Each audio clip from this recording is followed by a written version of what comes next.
Um, okay, it's being recorded. Okay, got it. Um, so I wanted to start out by talking a little bit about my experience as a writer of memoirs and as a teacher of memoirs. And then I'm going to read one paragraph from my first book, which was a memoir, Migration to the Heart. And then I'm going to ask you guys, why you're here, what you want to get out the day. I know that my plan is for you to do something that some of you may or not be doing, and that is write.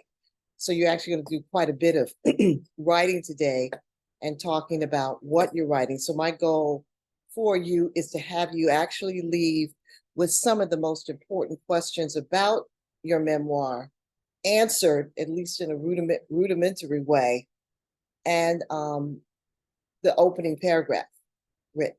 So my first book, Migrations of the Heart, is about coming of age in the 60s, getting Black and loud and proud, marrying a Nigerian, coming back to the United States when the marriage dissolved. Have any of you read it or heard of it? Okay. Yes, at least one of you has. Okay, that's good. This is the 40th anniversary year of the book. It was published in 1983. And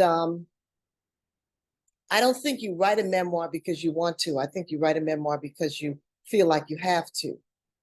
You feel like your life won't go on. You won't be able to live, if you don't figure out the meaning of your life. And I do a lot of work with women, particularly Black women, who are writing memoirs. I mean, there's like this whole new revolution happening where Black women are just so eager to tell their stories. And many of them are getting published. And I have a 6-month memoir intensive starting next week.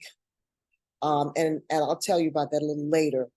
There's information on it on my website. But memoir is becoming a very important literary form. And it's almost like an art form now. Many of the best memoirs rival novels in terms of what they attempt to do. I teach both fiction and nonfiction and memoir. And I like to teach mixed genre classes because I think that the person who's writing a memoir needs to be able to create a whole world, like the artist, like the fiction writer. And the fiction writer needs to be able to write with a kind of revelatory, confessional sensibility, like the memoirist. So there are all these boxes and categories and walls between genres, but in point of fact, all we're talking about is stories. And all we're talking about is the way in which stories move us and change us and transform us. And, when we're writing memoir, we say, oh, I can't remember everything. One of the things about memoir is that memoir is not fact. Memoir is emotional truth. And all recollections get fictionalized. That is, no matter what you're writing, it is going to be, to some extent, fictionalized. But the contract that you make with the reader is that even though I don't remember exactly what happened, I don't need to remember exactly what happened because I'm imparting to you my emotional truth. When I was writing Migrations to the Heart, I write about in the book having an affair before I left my husband. And I didn't want to reveal the name of the person that I had the affair with, a fairly high profile person. And so I created another stand-in for him. But all of the emotions, everything that was involved in that affair, I wrote about.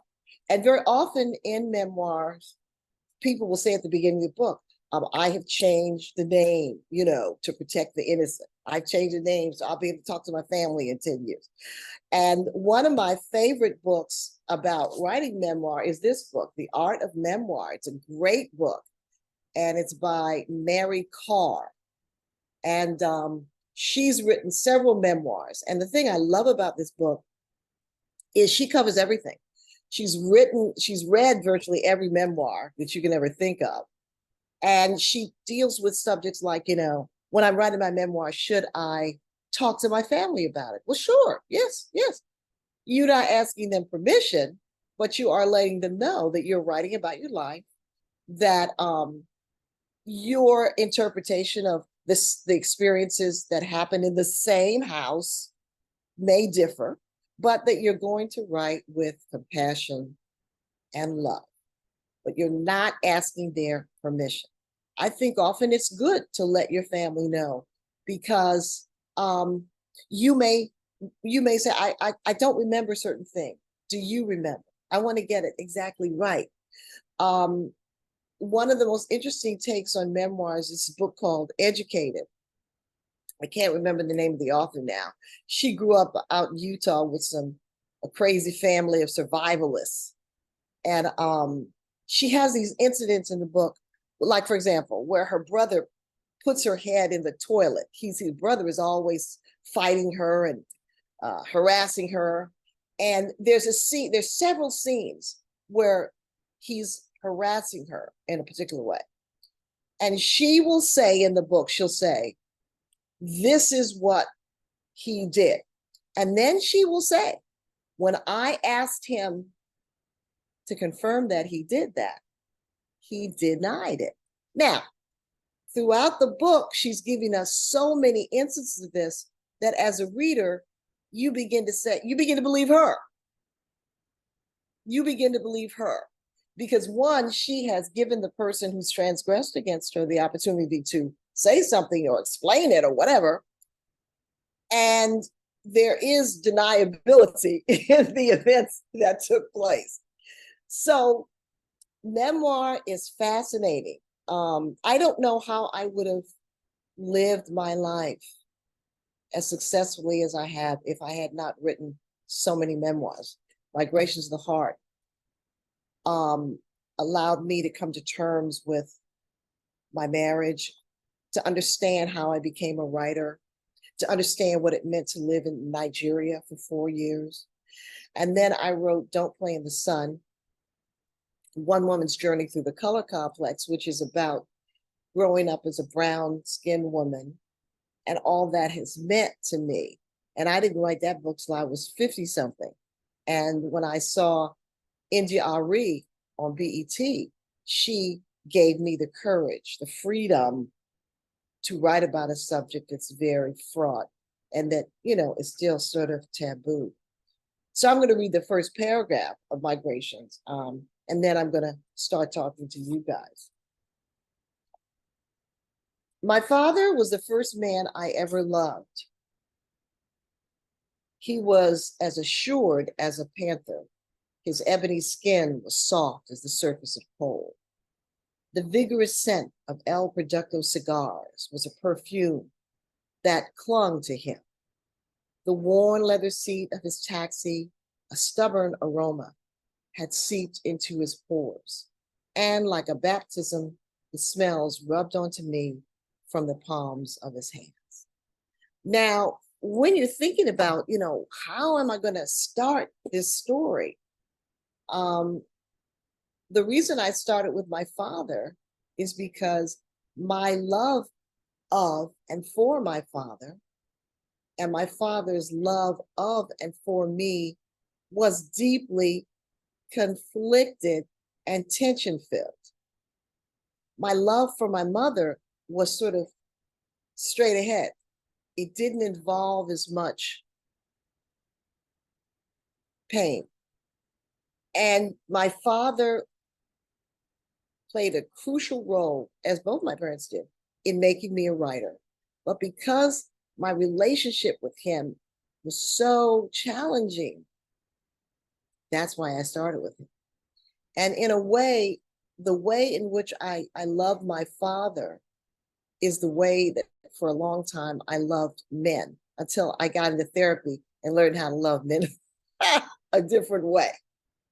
And so You're always looking for, when I think of my life, who are the people who challenge me the most? Who are the people who hurt me? Who are the people who gave me the deepest wound that I spent much of my life trying to overcome?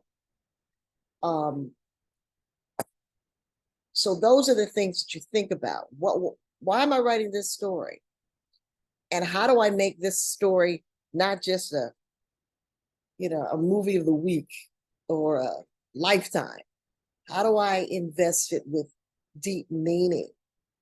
One of my favorite books about writing, also another book I want to share, is The Art of Slow Writing. And this is a great book. This is my writing Bible, The Art of Slow Writing by Louise DeSalvo. And she's a novelist. She's no longer with us. She's a novelist and a memoirist. She even wrote a book about her husband cheating on her. Her husband cheated on her and she turned that into a memoir. That's when you know you're a writer, when you'll write about anything that happens to you, because you see it as a story and you know that writing about it can heal you. And if it heals you, it can heal others. But it's a great book because she writes in the book about how writing is slow, why writing is slow, and why writing is supposed to be slow. And very often as writers, we want to finish very quickly. And no. Every time you sit down to write, that's the good stuff. That's the hard stuff, the puzzling stuff, but that really is the journey. I mean, when you've gotten the book finished, that's over with, but the journey is the actual writing. So now I'd like to ask you all to share why you are writing a memoir. Give us your name and why you're writing and what you'd like to get out of today. So I don't know where to start. I don't see people's names. So I'll just start with the lady, the sister in the glasses and the cream-colored top. Rain. Yes, Rain. yes, that's me. Yeah, yes, Rain. Rain is my name. Mm-hmm. Okay, thank you. Thank you so much. So I I feel like a lot of the things that you just said really hit me in the heart because I am in the midst of a lot of healing, a lot of healing. And since I was 10 years old, I've been losing the people that I love through cancer, heart attack, stroke, right? Started with my grandmother, who I loved so dearly. And then it continued on and on. I've lost cousins, people much younger than myself. Now I'm 56, but I've outlived a lot of my family. My parents also were gone in their 50s. And so I often think about what all this grief, how is this meaningful? Um, what, why, why am I on a path of this life this time around that I'm experiencing the loss of so many people that are so dear to me? Okay, Rain. Okay. I'm going to stop you here because I want to ask you, how much have you written? I haven't started writing anything about it yet. Okay, so you haven't started, you're ready to give birth to this Right. story. Right. Okay, good. Now, the lady, the sister with the head, what's your name? Hi, my name is Central Bibbins. I would say my writing is about my relationship with my mom and my grandmother. All of us, it's dealing with survival and absent dads and our communication with each other. And honestly, I have about 30 of these. And I'm not really sure how to piece it all together, it kind of just feels like everything is all over the place. Sure. And it's just all of my emotions Sure. and these. Sure. Yeah. So that's called writing. Okay. When it's a big mess. Yes. And it's a struggle, that's called writing. So Okay. you've got all these books. I have. Yeah. Notebooks. Yeah. And you have an idea that it's about your relationship with your mother and Yes. a mother-daughter. Okay. Next, the late Blue. What's your name? Hi, my name is Candace. Who? My name's Candace. Sorry, can you hear me now? Okay, sure. So I think my book has some similarities to, well, it's not a book yet, but some similarities to what others have said. I've been trying to write about my grandmother for years. She passed away years ago, so I have notebooks about her. But then I really am intrigued about Black motherhood, Black matriarchs, martyrdom, and just sort of that kind of theme. With my mother passing away last year, I've been exploring that a lot and trying to become a mother myself. So I just feel like there's like a thread there. I keep a lot of journals, but I have tons of journals, but I don't have just a setup for how I want to approach this. Mm-hmm. Okay, so the fact that you have the journals is good. I mean, journals are a very important source for many writers. I don't journal, but a lot of writers use that. It's like the great thing about a journal is it doesn't judge you. You're voting that, yeah, you're my best friend. You're not gonna think it's stupid. So journals are really very good. So you do have writing. You don't have writing with the intent to make it a story. That's what you don't have yet. Okay, thank you. Next sister with the gray sweater on. Tell us your name. It's me. Hello. My name is Nkem. Nice to be here. Spell that, please. N as in Nancy, K-E-M as in Mary. Okay. It's a Nigerian name, actually. Okay. Yeah, East, what ethnic group? Igbo. Right. My husband was Yoruba. Okay. So, right. Yeah, I'm not in the process of, well, I guess I could say I'm in the process of writing a memoir, trying to understand my story just based on the 30 of my own journals that I have. But in terms of an actual memoir project, I haven't started that yet. But I'm here because I'm understanding how I can appreciate my own story using my passion for writing, my ability for writing. So yeah, that's kind of where I'm at. But there are a lot of different stories within, and I'm careful not to say that I have too many storylines going on in my life, because I know there's a way to make something make sense. It just depends on what the story is that I want to tell, and I'm not yet sure what that is. So yeah, I'm in that exploratory phase. Sure. And a lot of times I'll ask people, if I said I'm going to give you $1 million, if you tell me in 15 seconds, what's the story that you're most afraid to write? And that's the story that you need to write. It came to me immediately. Yeah, because that's the story that's going to grow you, that's going to change you. It'll grow you as a writer. It'll grow you as a person. It'll grow you in confidence. So when people say, I have all these stories, I just can't figure out what to write, they're basically trying to avoid writing. But no, I appreciate that. That was really helpful. Thank you. Okay. Lyndon. Hello, hi. Sorry, I can't have my camera on. Okay. It's morning on a Saturday. I think for me, it's about healing.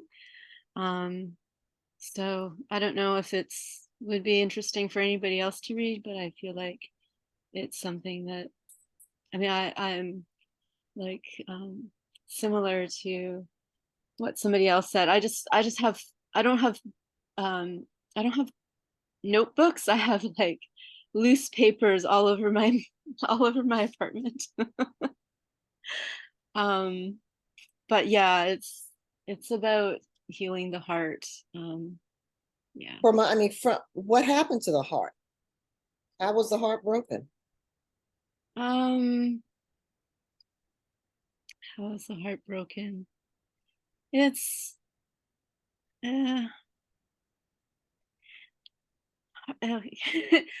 thanks for putting me on the spot. It was okay. Well, it's with the latest relationship that Okay, it was broken by love. yeah. Okay, so it's a broken heart because of love. Okay, that's fine. Kamaria, is that correct? Kamaria? Yes, ma'am. Come Okay. on. Hey. Nice to be here, everybody. So like I believe it's in Kim said, I'm kind of in the exploratory phase as well. I know that like a lot of the themes I would want to share or talk about would be like survival, like overcoming struggle, just like dreams realized. So like travel, I travel for work, I travel daily, weekly. So like it's really changed my perspective about a lot of things. And yeah, I'm just trying to connect the two, just like basically freedom, like the freedom that travel has given me to kind of explore things that, you know, I've kind of like suppressed and, you know, I'm still healing from through the years. So yeah, I'm kind of like trying to piece it all together. I don't know if I'm rambling, but I know that like when it's in its final, you know, stage, ready to be birthed, as you said. And then you said like, what's the story that you're afraid to talk about? Like that's perfect, because like I feel like, you know, a lot of the themes of like survival and overcoming is like stuff that I've like really like not really been vocal about, you know, in my spoken word and my poetry and stuff. But I feel like it could all be connected in the form of a memoir. Okay. Okay. S.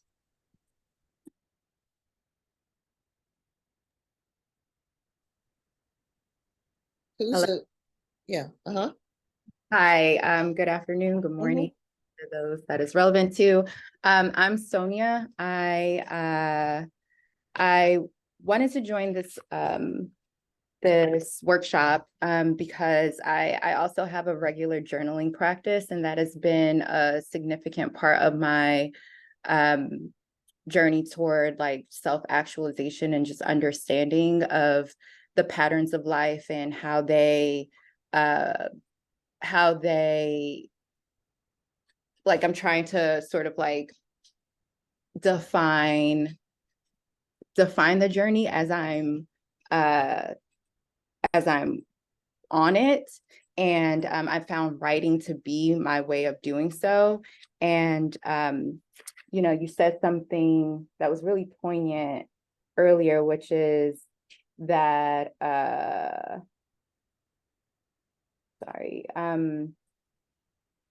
writers know that anything that happens to them is a story, and that story can heal. And I'm paraphrasing. And I feel like I'm being called to archive my story at each different sort of like phase or benchmark, if you will. And, you know, letter writing and journaling have been, like I said, the main modalities, but like memoir feels like it's the most appropriate for external consumption. And so I'm just trying to like gather as much information about it so that I understand like how to convert, you know, the stories that I've been sharing, you know, internally for an external audience. Okay. You said something very powerful. You said that you felt yourself being called. And that's when you know that you are that a story has possessed you.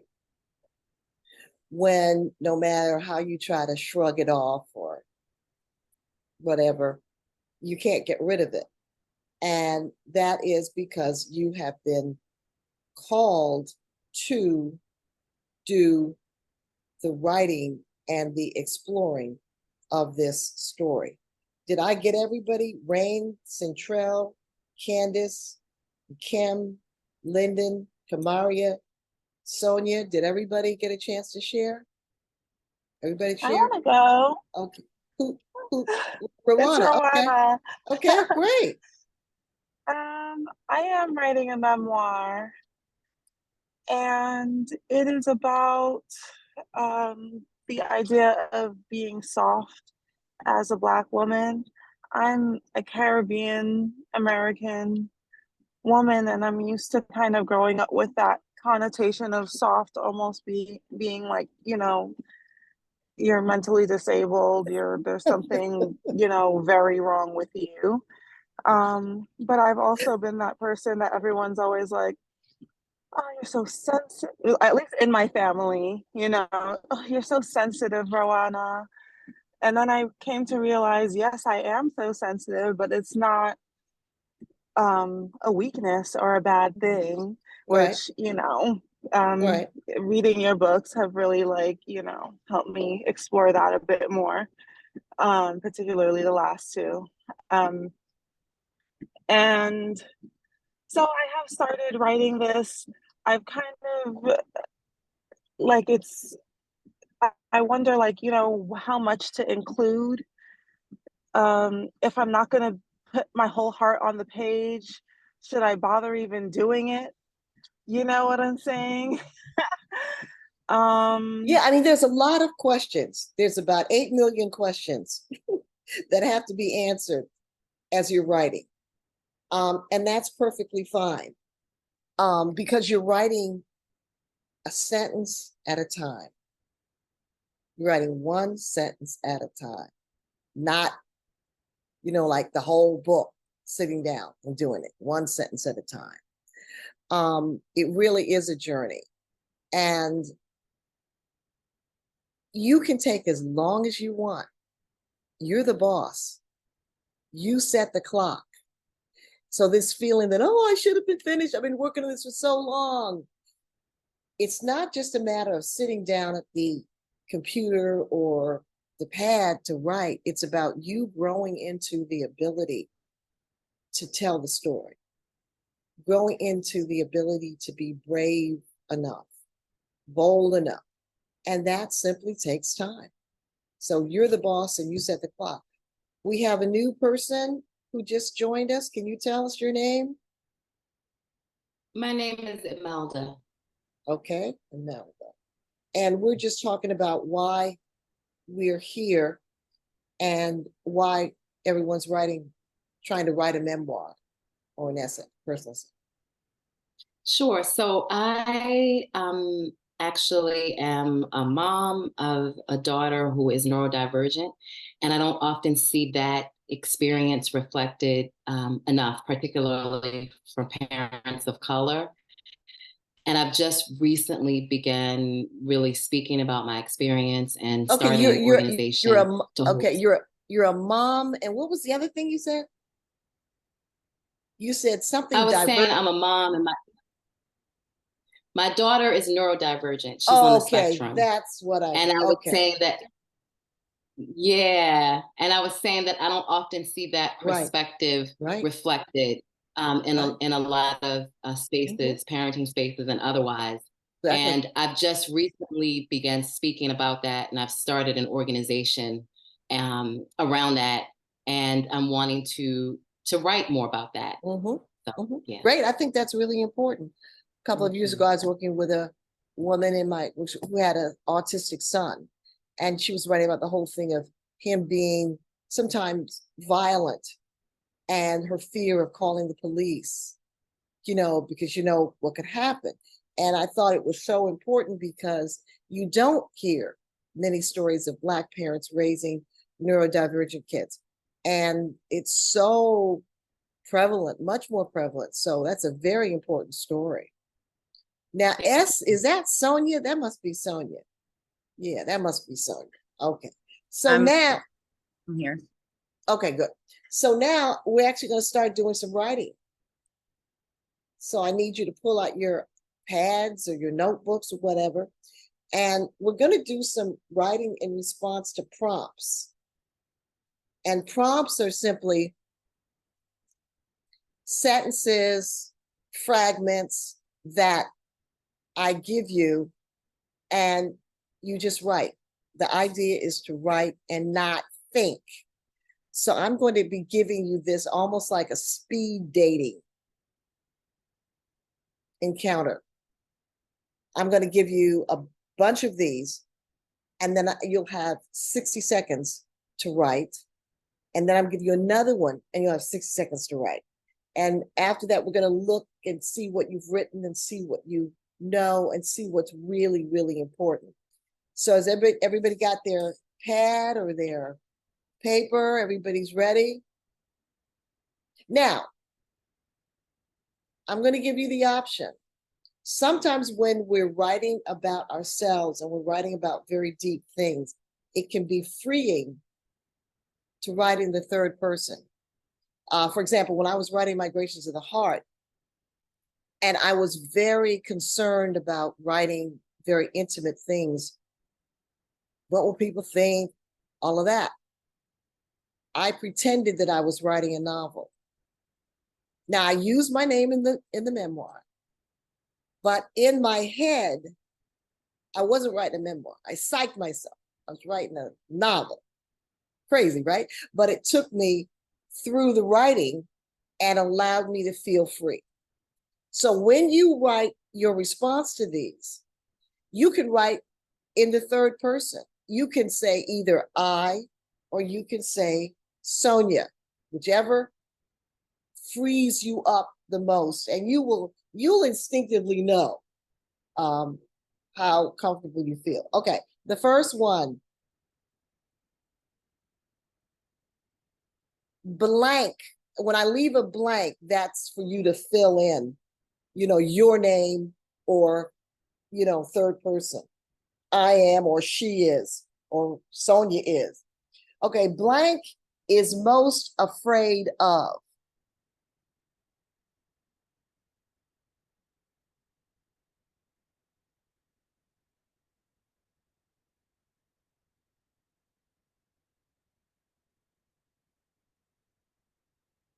I am most afraid of.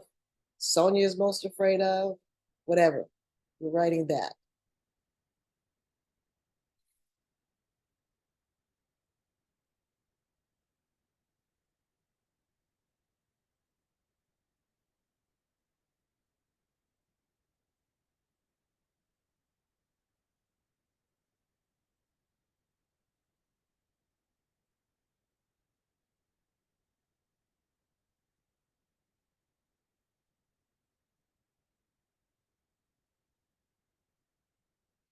Blank, this is the second one.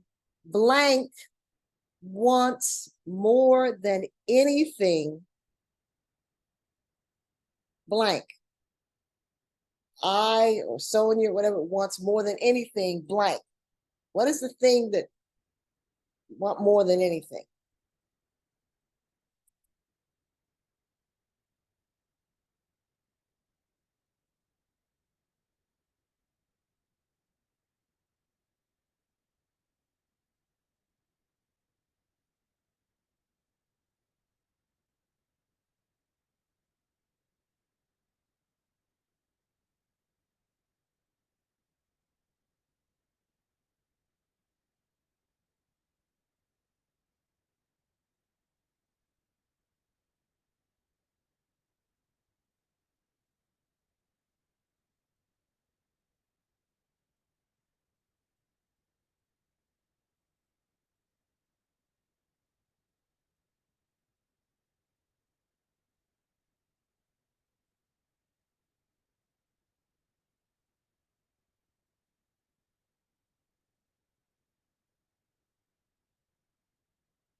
Next one. Blank's deepest wound is. Blank's deepest wound is.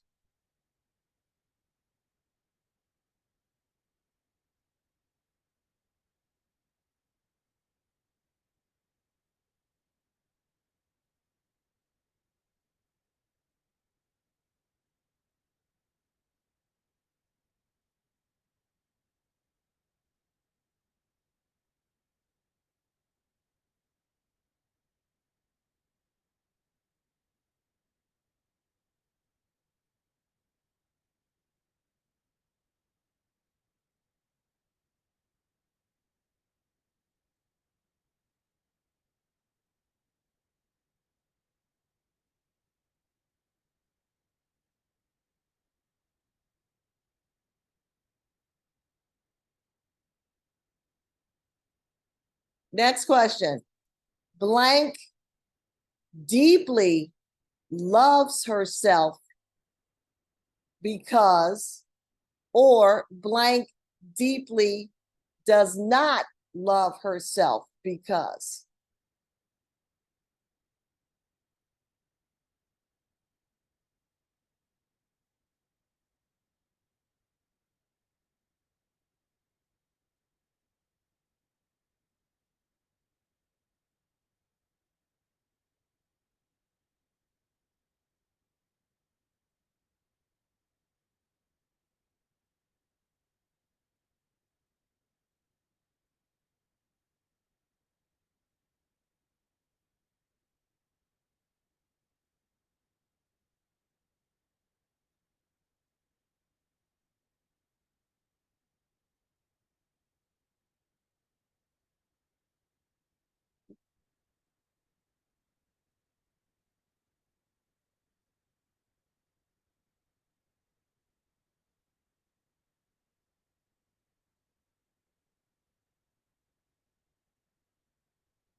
Last question.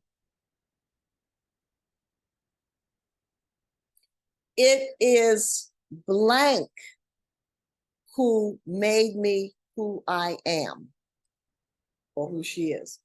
It is blank.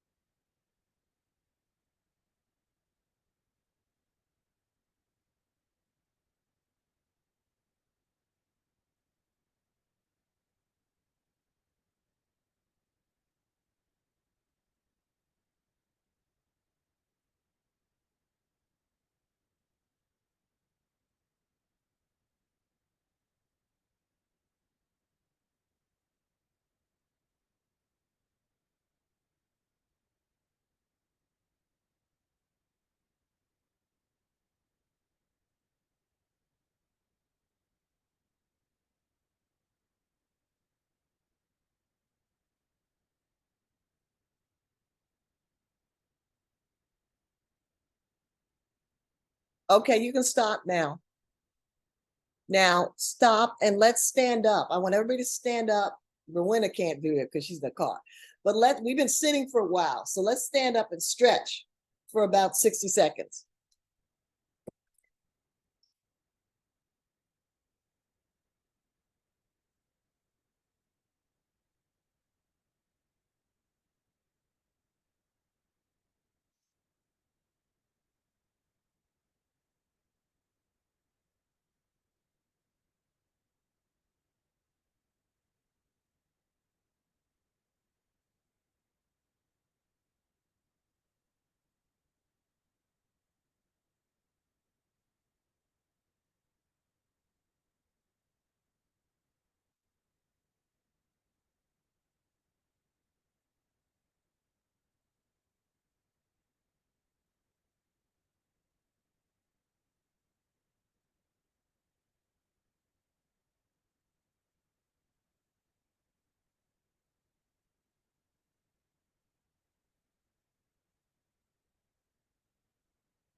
Okay.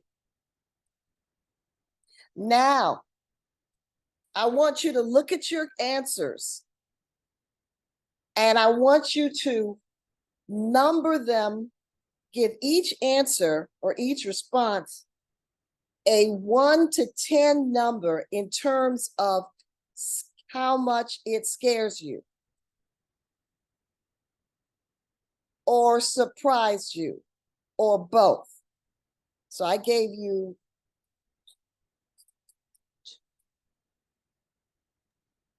Is 10 the most surprising or the least surprising? 10 is the most surprising.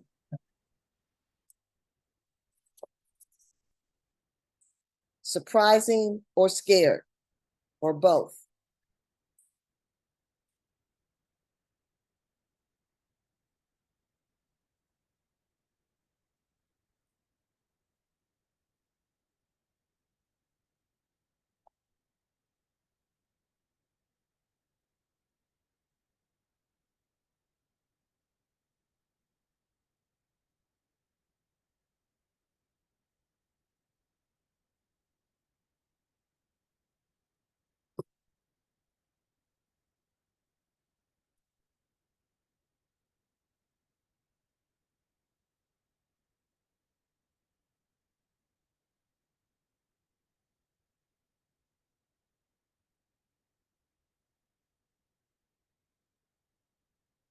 Okay.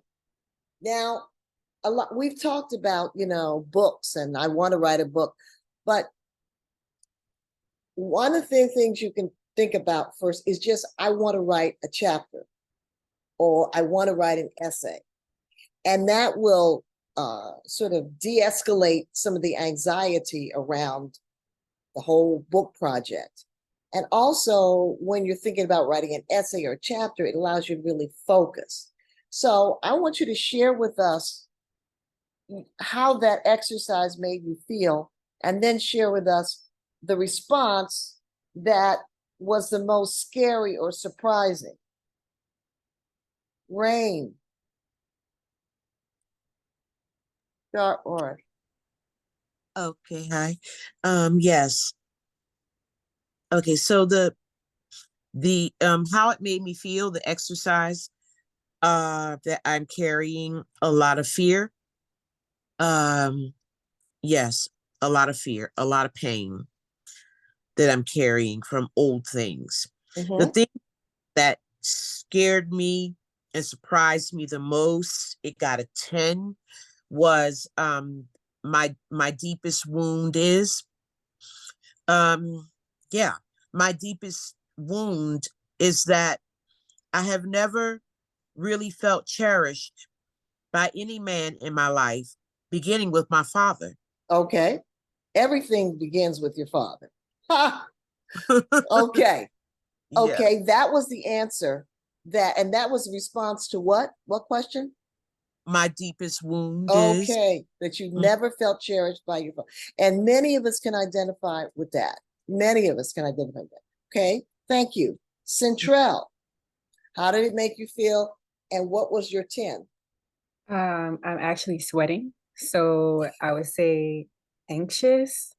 My 10 was Centrell's deepest wound is the dysfunctional relationship with her mother. And the distance that I put between us feels like grief.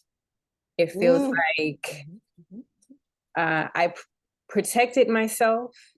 I needed to protect myself. And that protection feels like grief. So I'm grieving the mother that I wanted and trying to accept the mother that I have. And it just makes me feel really hot. Sure. That's about it. Like in my body. Now let's not have a stroke up here. No. Okay. What we do without our mothers and fathers, we wouldn't have anything to write about. Right. Okay. Candace. On that note, I think similarly, I felt kind of anxious about the questions. I didn't give anything a 10, maybe because I don't know why I was resistant to a 10, but I had 2 9s.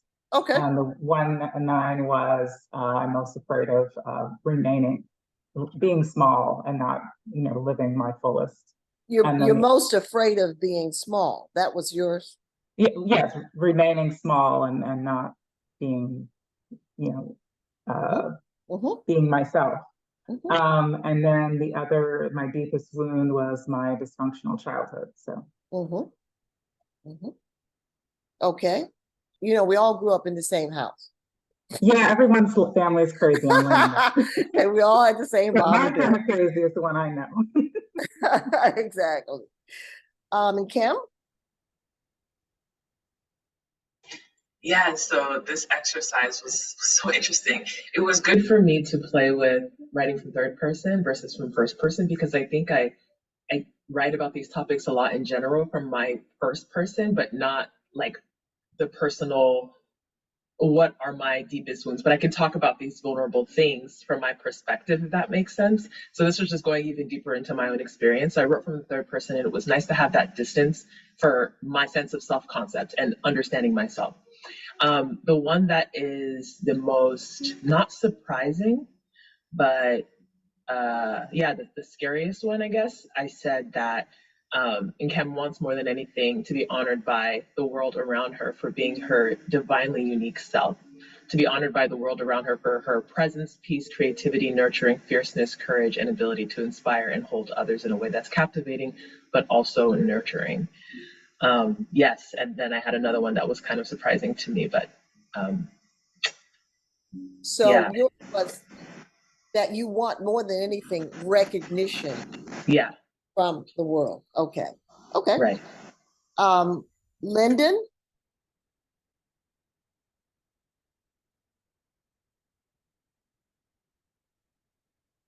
Lyndon, it's not here. I don't think she's on the call anymore. Okay, Yeah, Kamaria? she had to go. Oh, okay. Okay. Kamaria? I also didn't give any a 10 just because like a lot of these things are things I like already like know about myself. If that makes sense. But I did give one a 9, and that was I'm most afraid of failure and not fully living in my purpose. I don't know why I said that. I do know why I said that was most surprising, but it just shocks me because like I've accomplished a lot of things. So like I know that I'm in some ways, shape, or form, like operating and living in my purpose. But for some reason, like I don't know if it's like imposter syndrome to an extent, or just like sometimes really hard on myself. Like I still feel like there's like so much more to do. Sure. So that's like a little bit scary because like, you know, I am working on giving myself more grace. It's very scary because you're not living in the moment. You're Right. living in the future. You can never just say, wow, I'm perfect as I am. And that's something that in my new book, I talk about a lot. Accepting the moment, and you can't do it once and have it take. It's a daily journal, a daily journey. So we all you know have that fear of failure. Sonia? Yes. Excuse me. So the exercise brought up some anxious feelings. I was also breathing deeply and like moving a little bit because there were some things that were uncomfortable to articulate. I didn't rank anything a 10 because I think that the eternal like optimist in me thinks like, oh, I'll figure it out. Like there's something I'll be able to get over this, right? But the one that I shared that I ranked a 9, which was like my first time actually like communicating out loud, or like succinctly, not just like through my behavior, but actually like saying with words, is I am most afraid of losing my mind. And there's a significant pattern of mental health issues in my family, particularly on my maternal side. And I am super conscientious of that and how like my behavior, my habits, the things that I eat, the things that I consume, you know, orally, like what I read, like I've kind of created a bit of a container for myself over time to help guard against the things that I witnessed happening as like my mom's mental health deteriorated, my grandma, et cetera. And so that's a lot. That's a lot to carry. I mean, I'm feeling it on my shoulders now, just as you speak it. And that's something that's very important to write about. This country's in the midst of a psychotic break.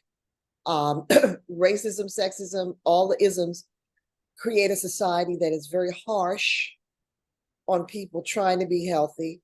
So this personal story has much larger dimensions. And just hearing you talk about it, I felt that way. I don't even know the story, but I felt just you telling me with words. So I think that's a really important story. Rowana? Hello. Okay, so I, like everyone else, was pretty nervous to do this exercise, but I tried to be honest. with myself. I use the third person, and I felt that it was interesting that I also didn't do a 10. I don't know why so many of us didn't give anything a 10. But I had one that was a 3 and one that was a 9, and I found that it was very interesting that they were interrelated. One was Rowanna's deepest wound is the mother wound. And it says she is grateful to still have her mother with her, but she grieves for what she wishes the relationship could have been, or what she, thinks the relationship should be or could be. And then 9 is like who made you who you are. So who made Rowanna who she is? And that was also my mother. Exactly. So, obviously something to figure out there. Yeah, exactly. Okay, Imelda? Yeah, so I was, like many other people have expressed, I was nervous and also afraid. In some ways, I've spoken about some of the things that I'm afraid of, and in other ways, I've kind of danced around them. I did do a 10 for the deepest wound. And that for me has been the isolation that I feel in navigating our daughter's diagnosis. Almost feeling like I'm in the world and I'm standing there next to her and everybody else is moving around us and we're in this bubble. I don't have any other friends that are moms that I regularly see who have the same journey, which was the whole reason why I started the organization. But it's not like I can pick up the phone and somebody will be right at my house, and that hurts a lot. And again, I mean, just as with Sonia's, I just felt that. I mean, I felt your isolation, I felt that hole in my heart. And of course you felt anxious. Of course you felt fear. Of course you said, damn, Marita Golden making me feel all this terrible thing. Of course you felt that. And that's part of the writing, is writing through those feelings, and the writing helping you to heal those feelings, understand those feelings, and find answers. So now I'm going to give you some guides. I want you to write a 3-sentence first paragraph. And when you leave this session, as you continue to write, think about writing small. 250 words, for example, is 1 page. Double space, 12 font. The typical essay is about 1,000 words, which is 4 pages. So think small. Don't think, just think, I'm going to write a paragraph today. And then I'm going to write another paragraph tomorrow. And so because you're dealing with feelings that are can be so heavy to hold, write slowly, write lovingly, write almost like you're praying. Write like you are praying. And that will, I think, help ground you a bit more. So I'm going to give you another prompt based on what you just told me. And I want you to write a 3-sentence. You're imagining this, you're writing an essay of 1,000 words, and you're just starting to write, but you've got to have a first paragraph that tells the reader what is at stake, that tells the reader why they're here, to tells the reader why they should keep reading, that tells the reader, that gives the reader a powerful takeaway. And many of you did that as you told us what you've written. So Rain, the draft of your first paragraph. I never felt loved. I never felt loved by a man. And so I never felt truly loved by a man, and so I. Centrell, I know I am my mother's daughter, and that makes me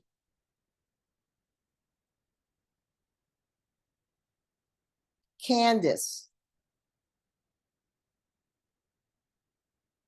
More than anything, I want the world to know.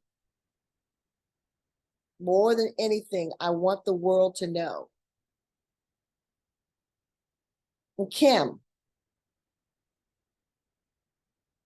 yes, I want the world's praise, and yes, I want the world's praise, and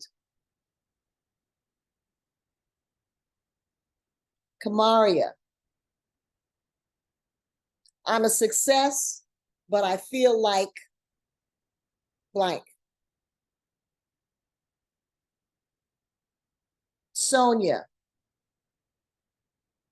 I'm afraid of losing my mind, and Rowana, my mother was my gift. My mother was my curse. Imelda,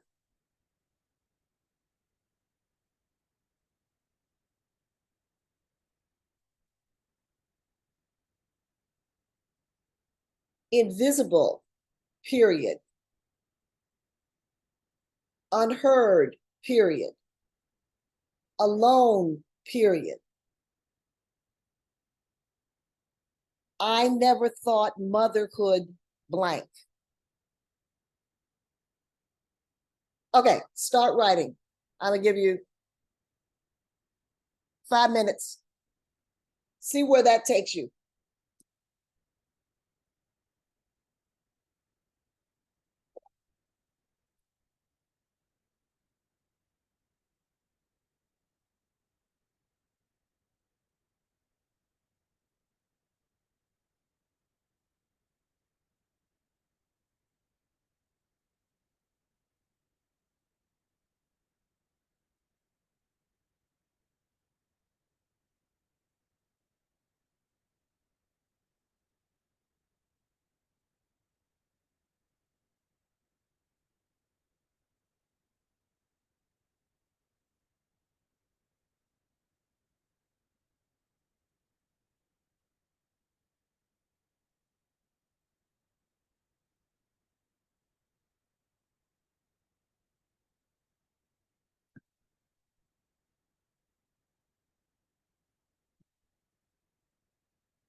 Okay. You can stop now. And I'm gonna give everybody 2 minutes to, if they feel comfortable, share what they wrote. Let's start with Imelda.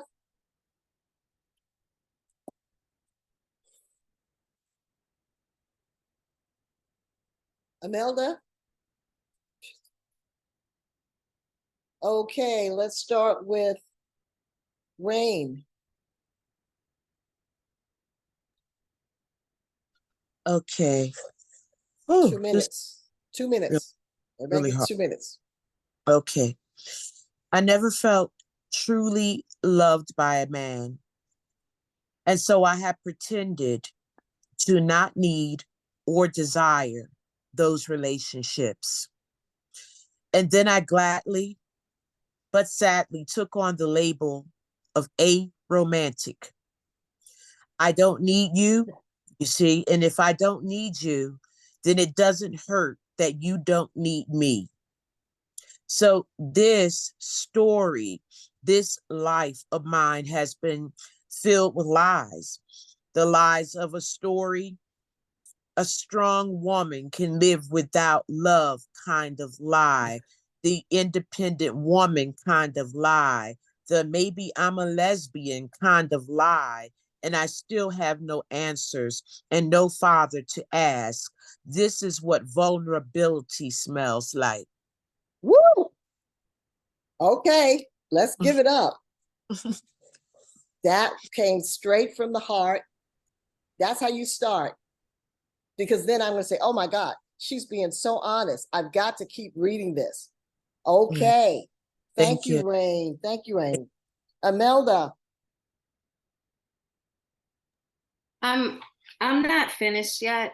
No, so, of course you're not going to be finished. If you feel comfortable, you got 2 minutes. Oh, okay.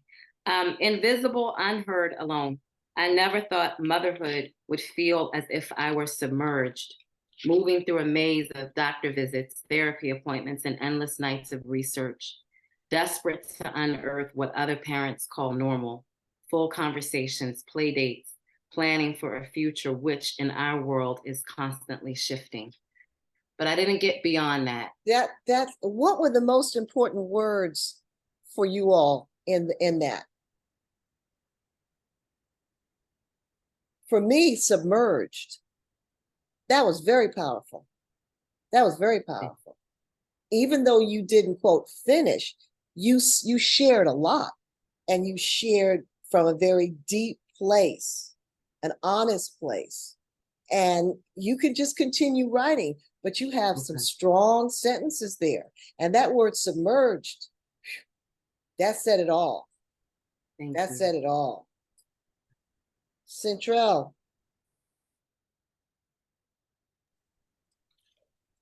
I know I am my mother's daughter. If I had to choose, I would have chosen not to be. Her love for me seems to be buried deep behind open wounds and heart scars. She cannot see, nor has the mind to heal. I long for days of open hearts, soft voices, and warm hugs. I love that word, heart scars. That was beautiful. That was very, very poetic. And when you said, I long for, not I want, but I long for, that's deep yearning. So, see, a lot of times, when I sit down to write, I will write like an hour. When I was younger, I would write for more hours a day, but as I've gotten older, I actually write less. And I write less, but I write more. And I think you understand what I mean by that. So when you think about your writing, think about it as a continuous process. And if at the end of your writing session, you can look at it and say, oh my goodness, I've got a couple of words here that are very powerful. So when I sit down tomorrow, how am I going to play with those words in a different way? This isn't working, so I'll scratch that. But what will I do? So it's a daily practice. Okay. Thank you, Candace. I just kind of have some fragments. I don't think it's ready for prime time. But... Well, are you embarrassed to read your fragments? We're all in No, first it just draft doesn't here. it doesn't make any sense. Let us tell you that it doesn't make any sense. I don't really know what I was going to be writing about. I just have something about 3 generations of women not being seen for who they really were, came before me. How can I be more than some of their labels? I struggle to find the lessons beyond their graves. Okay, not being seen for who they are. That's very powerful. And you said something about going beyond their labels. What's it say? Is that what you said? Yeah. That's very powerful. Not being seen for who they are. How many Black women can say that? All of us. So yes, you're writing in fragments, but you're going to develop that. You know, you could just write 250 words about not being seen for who you are. Okay? No words are wasted. No such thing as a wasted word, wasted sentence. Rwana.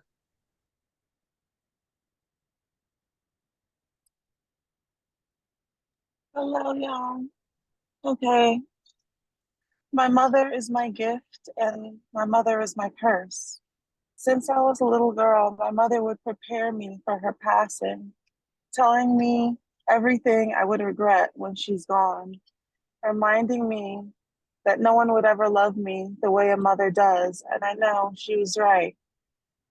My mother doesn't give me what I want. She gives me what she thinks I need. Tough love, no tears. She has raised this soft American gal, and she has made it her mission to toughen me up. She has,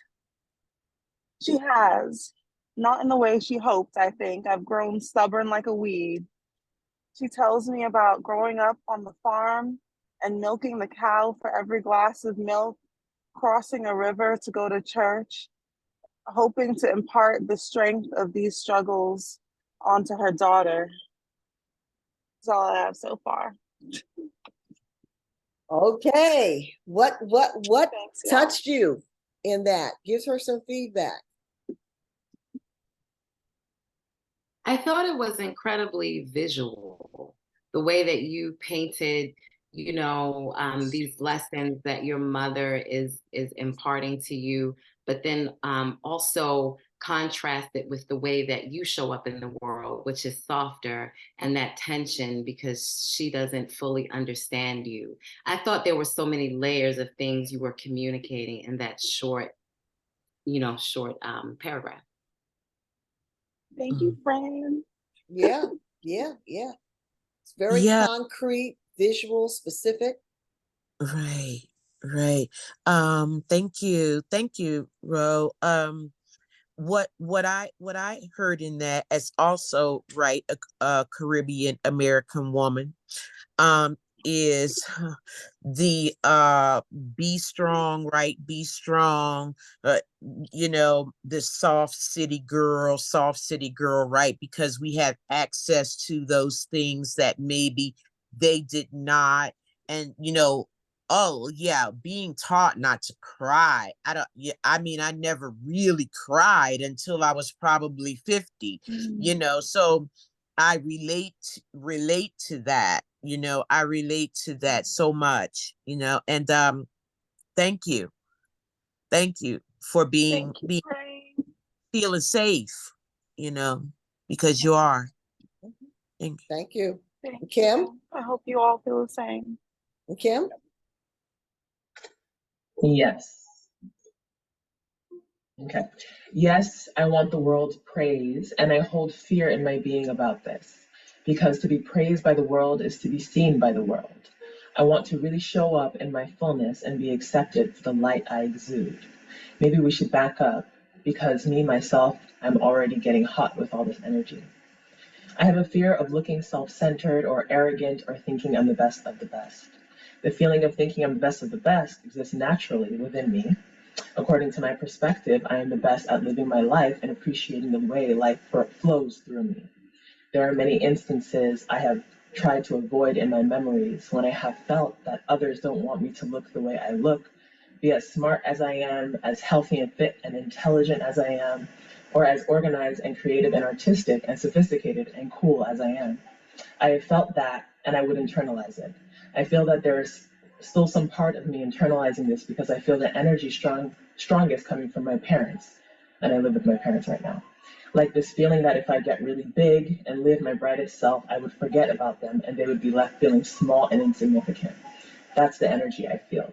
And it tracks with my life because I've spent many years of my late teens and 20s living away from them and much more comfortable with being excellent in my own right. Okay, okay. Make way, Queen and Kim. Make way. I love that I'm shaking, whole y'all. I'm thing really shaking. of standing in the truth that I'm bad, and that's a journey. That's a journey. Yeah. That's a real journey. I've spent much of my life accepting how bad I am and convincing myself that I really am bad and not being afraid. Like, for example, compliments. Like, you know, when someone gives me a compliment, I say, thank you. Mm-hmm. I don't say, oh, this whole thing. Oh, no, thank you. Thank you. Somebody will come, I do a reading, come up and say, that was amazing. I say, yes, it was. You know, but I had to learn how to be that. So I was very pleased that you as a woman were going to write about wanting to stand in the light. And yes, what you do now with that is you give us specific incidents, dramatize the anxiety, the criticism, whatever. That's the thing, right? Yeah, just dramatize it. But I thought that was good. I think we all thought that was good. I think we're all standing a little taller. Please and thank you. That's what I want. That's what I want. Okay. Yes, we stand a little taller. Okay, Sonia.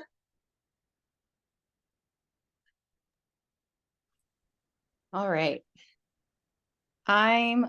So I'm afraid of losing my mind, and that's why we can't be together.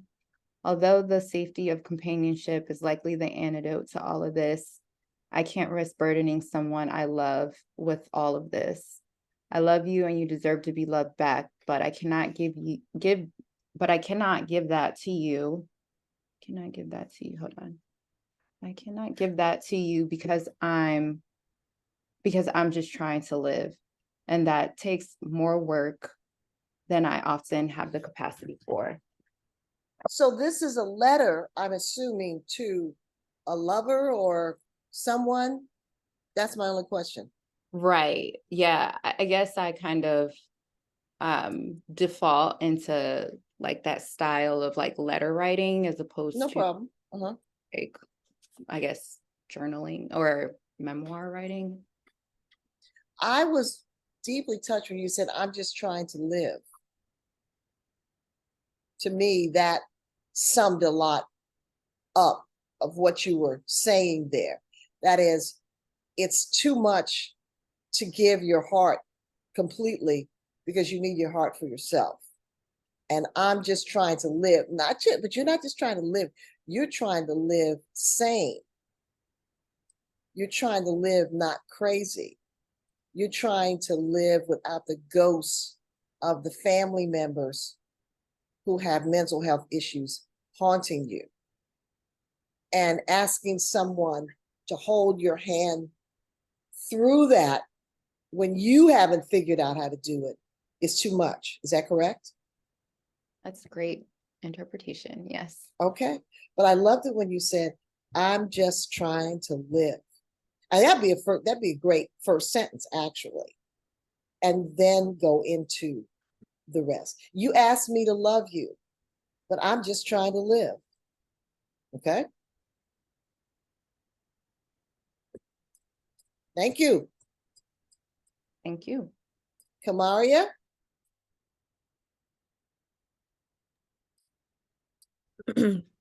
I'm a success, but I feel like there is so much more to do, so much more to see, so much more to be. Becoming has always been something near and dear to my heart. When the teacher asks 5-year-old me, what do you want to be when you grow up? I never could truly fill in the blank or formulate an answer that made sense to me. I do remember my kindergarten teacher telling my mom, Kamari is going to be a writer, after I submitted my pages for the class collab book. Becoming a writer was spoken over me before I even realized it was part of my purpose, my reason for being. Sharing my story has ignited true freedom, peace, and joy. Writing has been my safe space to be, feel, and do. Sometimes we feel disconnected from our purpose without even realizing we're walking right in it. And that's where I stop. Okay. I like that. That's like a mission statement. A mission statement. And so now you go in and you tell us what you've written about and how writing about those subjects changed you and grew you and healed you. Does anybody have, we're winding down now. Does anybody have any, and this has been great, by the way. I love working with Black women. Y'all always, B12 vitamin B shot. Black, a vitamin black shot. A vitamin black 12 shot. So, but before we end, do you have any questions for me?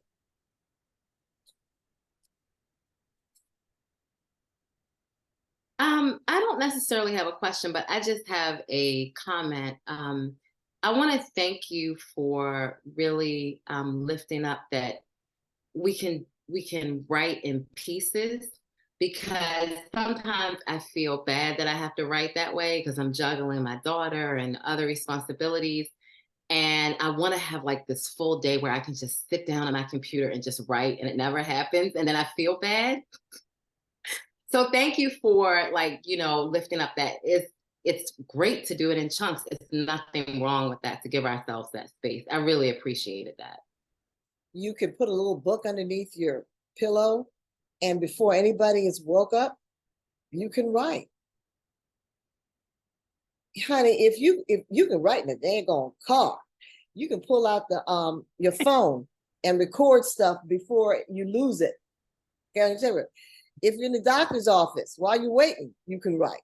Once you've been possessed, they're 24 hours a day. They're yours to use. Nobody gets to tell you how to use them. Anything else?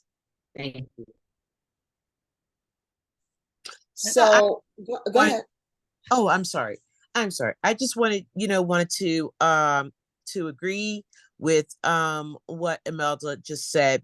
Like, I feel that almost like I have the permission now to continue to do that, because I have started writing that way, because it's the only way my mind can really function. I am ADD, so anything longer than an hour or writing 250 words feels stressful to me.